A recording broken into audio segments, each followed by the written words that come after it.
Now, if this reality of inherent and perpetual inflation seems absurd and economically self-defeating, hold that thought, for absurdity is an understatement in regard to how our financial system really operates. For in our financial system, money is debt, and debt is money.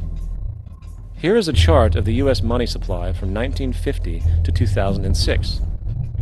Here is a chart of the U.S. national debt for the same period. How interesting it is that the trends are virtually the same.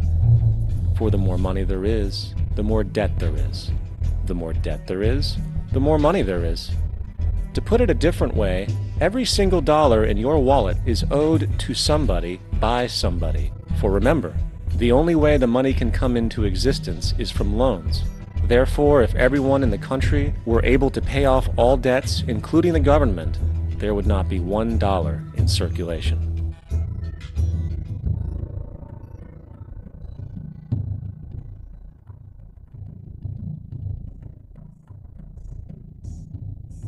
In fact, the last time in American history the national debt was completely paid off was in 1835, after President Andrew Jackson shut down the central bank that preceded the Federal Reserve. In fact, Jackson's entire political platform essentially revolved around his commitment to shut down the central bank, stating at one point, "The bold efforts the present bank has made to control the government are but premonitions of the fate that awaits the American people, should they be deluded into a perpetuation of this institution or the establishment of another like it." Unfortunately, his message was short-lived, and the international bankers succeeded to install another central bank in 1913, the Federal Reserve. And as long as this institution exists, perpetual debt is guaranteed. Now, so far we have discussed the reality that money is created out of debt, through loans. These loans are based on a bank's reserves, and reserves are derived from deposits. And through this fractional reserve system, any one deposit can create 9 times its original value, in turn debasing the existing money supply, raising prices in society. And since all this money is created out of debt and circulated randomly through commerce, people become detached from their original debt, and a disequilibrium exists, where people are forced to compete for labor in order to pool enough money out of the money supply to cover their costs of living. As dysfunctional and backwards as all of this might seem, there is still one thing we have omitted from this equation. And it is this element of the structure which reveals the truly fraudulent nature of the system itself: the application of interest. When the government borrows money from the Fed, or when a person borrows money from a bank, it almost always has to be paid back with accrued interest. In other words, almost every single dollar that exists must be eventually returned to a bank with interest paid as well. But if all money is borrowed from the central bank and is expanded by commercial banks through loans, only what would be referred to as the principal is being created in the money supply. So then, where is the money to cover all of the interest that is charged? Nowhere. It doesn't exist. The ramifications of this are staggering, for the amount of money owed back to the banks will always exceed the amount of money that is available in circulation. This is why inflation is a constant in the economy, for new money is always needed to help cover the perpetual deficit built into the system, caused by the need to pay the interest. What this also means is that mathematically, defaults and bankruptcy are literally built into the system, and there will always be poor pockets of society that get the short end of the stick. An analogy would be a game of musical chairs, for once the music stops, somebody is left out to dry. And that's the point. It invariably transfers true wealth from the individual to the banks. For if you are unable to pay for your mortgage, they will take your property. This is particularly enraging when you realize that not only is such a default inevitable due to the fractional reserve practice, but also because of the fact that the money that the bank loaned to you didn't even legally exist in the first place. In 1969, there was a Minnesota court case involving a man named Jerome Daly, who was challenging the foreclosure of his home by the bank which provided the loan to purchase it. His argument was that the mortgage contract required both parties, being he and the bank, each put up a legitimate form of property for the exchange. In legal language, this is called consideration.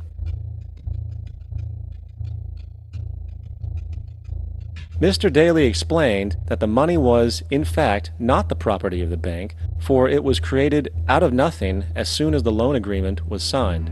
Remember what modern money mechanics stated about loans? What they do when they make loans is to accept promissory notes in exchange for credits. Reserves are unchanged by the loan transactions, but deposit credits constitute new additions to the total deposits of the banking system. In other words, the money doesn't come out of their existing assets. The bank is simply inventing it, putting up nothing of its own, except for a theoretical liability on paper. As the court case progressed, the bank's president, Mr. Morgan, took the stand, and in the judge's personal memorandum, he recalled that the plaintiff, bank's president, admitted that, in combination with the Federal Reserve Bank, did create the money and credit upon its books by bookkeeping entry. The money and credit first came into existence when they created it. Mr. Morgan admitted that no United States law or statute existed which gave him the right to do this. A lawful consideration must exist and be tendered to support the note. The jury found that there was no lawful consideration, and I agree. He also poetically added, "Only God can create something of value out of nothing." And upon this revelation, the court rejected the bank's claim for foreclosure, and Daly kept his home.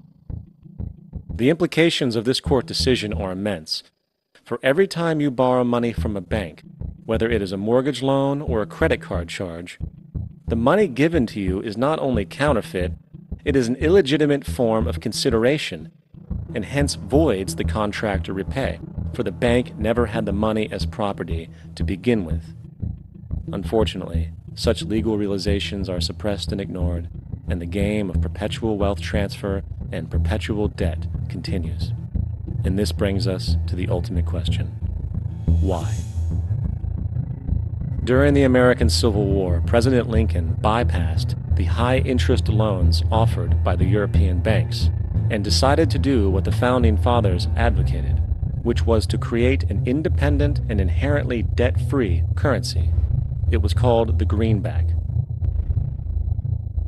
Shortly after this measure was taken, an internal document circulated between private British and American banking interests stated, "Slavery is but the owning of labor, and carries with it the care of laborers, while the European plan is that capital shall control labor by controlling wages.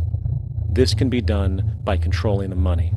It will not do to allow the greenback, as we cannot control that." The fractional reserve policy perpetrated by the Federal Reserve, which has spread in practice to the great majority of banks in the world, is, in fact, a system of modern slavery. Think about it. Money is created out of debt. And what do people do when they are in debt? They submit to employment to pay it off. But if money can only be created out of loans, how can society ever be debt-free? It can't. And that's the point. And it is the fear of losing assets coupled with the struggle to keep up with the perpetual debt and inflation inherent in the system, compounded by the inescapable scarcity within the money supply itself, created by the interest that can never be repaid, that keeps the wage slave in line, running on the hamster wheel with millions of others, in effect powering an empire that truly benefits only the elite at the top of the pyramid. For, at the end of the day, who are you really working for? The banks.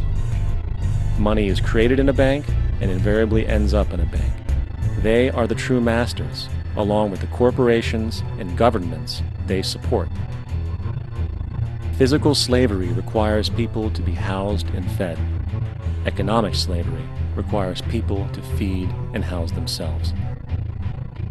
It is one of the most ingenious scams for social manipulation ever created, and at its core, it is an invisible war against the population. Debt is the weapon used to conquer and enslave societies, and interest is its prime ammunition. And as the majority walks around oblivious to this reality, the banks, in collusion with governments and corporations, continue to perfect and expand their tactics of economic warfare, spawning new bases, such as the World Bank and International Monetary Fund, while also inventing a new type of soldier, the birth of the economic hitman.